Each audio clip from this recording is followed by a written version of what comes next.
ये जो कुछ आपको दिखाई दे रहा है, ये समस्त जगत, ये समस्त सृष्टि, इस सृष्टि की जो आधार है, इस सृष्टि की जो मूल है, इस अनंत ब्रह्मांडों का सृजन करने वाली है, पोषण करने वाली है, पालन करने वाली है, उत्पत्ति करने वाली है। सृष्टौ या सर्गरूपा जगदवन विधौ पालनीया चरौत्री, इस संपूर्ण जगत का निर्माण करने वाली है।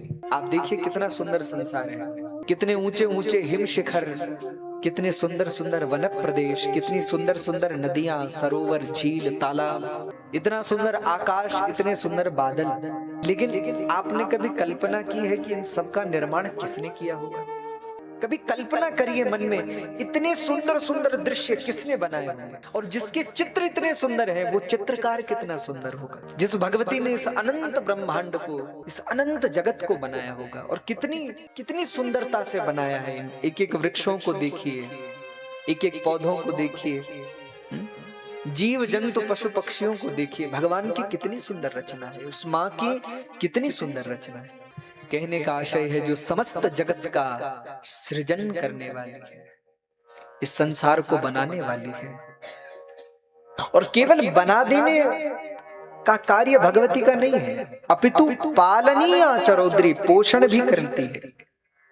कई बार हम सब लोगों को लगता है कि संसार हम चला रहे हैं, घर हम चला रहे हैं, व्यवस्था हम चला रहे हैं, पर क्या हम चला रहे हैं? कई लोगों को लगता है हम घर में नहीं रहेंगे तो घर की व्यवस्था नहीं चलेगी।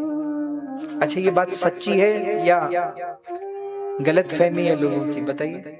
अरे आपने लोगों को कहते सुना होगा ना, हम घर में नहीं रहेंगे तो घर कैसे चलेगा। हमसे पहले न जाने संसार में कितने ही लोग आए और कितने ही लोग गए। अरे प्रत्यायान्ति पुनर्गतान दिवसा कालो जगत भक्षकः, काल तो जगत का भक्षण करने वाला है। बड़े बड़े राजा महाराजा काल के गाल में समा गए, लेकिन क्या संसार रुक गया? क्या संसार किसी के लिए ठहरा? बड़े बड़े राजा महाराजा काल के गाल में समा गए, लेकिन संसार एक घड़ी भर के लिए भी रुका नहीं। एक जाता है तो दूसरी की व्यवस्था उसके जाने से पहले हो जाती है,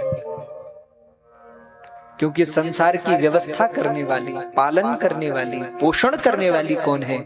बोले कोई मनुष्य नहीं है, साक्षात वो भगवती है, जगदम्बा है। तो पालनीय चरौद्री, जो पालन करने वाली है, वो माँ।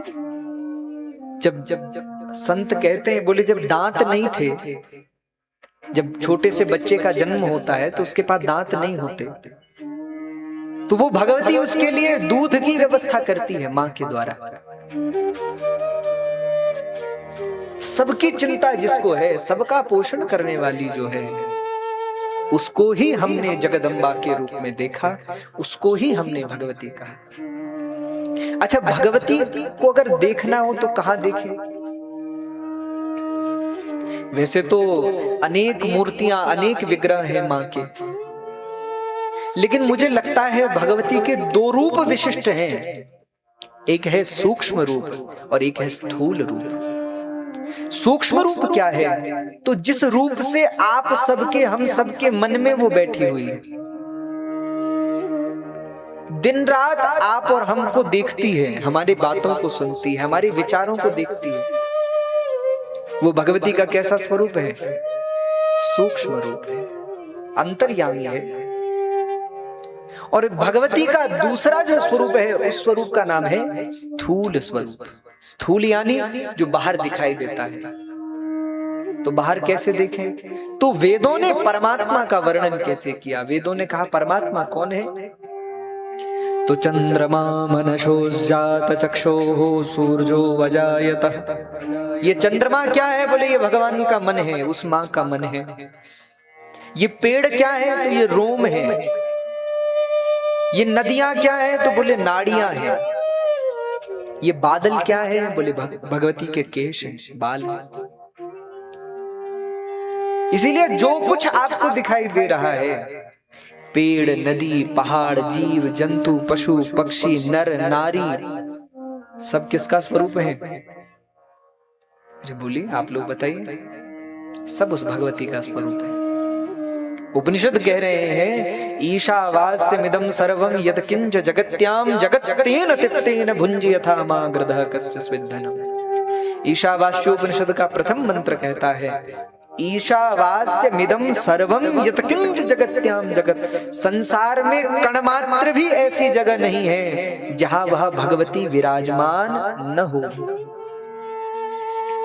यानी सर्वत्र व्यापिनी नित्याम, जो सर्वत्र व्यापिनी है, एक एक कण में भी है, एक एक मनुष्य में भी है, एक एक पशु पक्षी जीव जंतु में भी है, जो सर्वत्र विद्यमान है और सब में रहकर सबका पालन करने वाली है, पोषण करने वाली है, उत्पत्ति करती है जगत की, पालन करती है। और संहारे चापि यस्या जगदिदमखिलम, संहारे चापि यस्या जगदिदमखिलम क्रीडनम या पराख्या।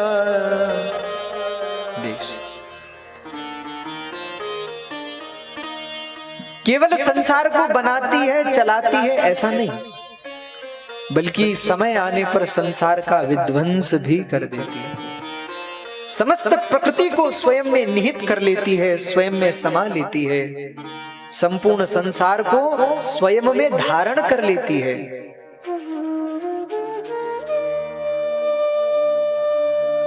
जगत की उत्पत्ति, पालन और संहार की जो हेतु है, आधार है।